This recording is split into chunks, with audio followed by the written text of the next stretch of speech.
Hayyee ashama akkam jirtu kabajamtootaa fi jaallatamtoota hordoftoota YouTube kee jalatti argamtan hundumti keessan bakka jirtan maratti nageenyi koo sinaa qaqqabsiniin jecha harragaa odeeffannoo gabaabduu waa'ee dhibee vaayirasii koronaa COVID-19 fi sochiiwwan magaalaa Jimmaa fi giddugalli fayyaa Yuunivarsiitii Jimmaa gochaa jiran gabaabsee isiniif kaasee jechuudha.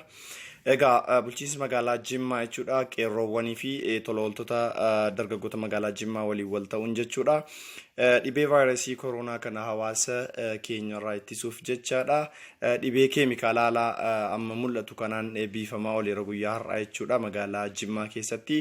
Ispeeshaalii Yuunivarsiitii Hospitaalli Ispeeshaalaayizidii Yuunivarsiitii Jimmaa ammoo bakka yaalii wiirtuu yaalii addaa dhibee vaayirasii koronaa kanaan wal qabatee qopheesseera kan inni jiru jechaadha. Kana gochuuf gahee guddaa namoota taphataa turan keessaa Dr. Muhammad isaan tokko, Dr. Abdus Samadii fi namoonni baay'een jiru jechuudha.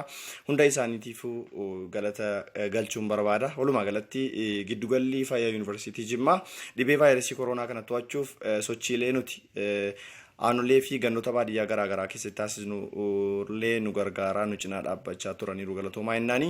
Viidiyoon isaa immoo kunuuti hordofaa YouTube kana subscribe gochuun hamilee keenya jabeessaa.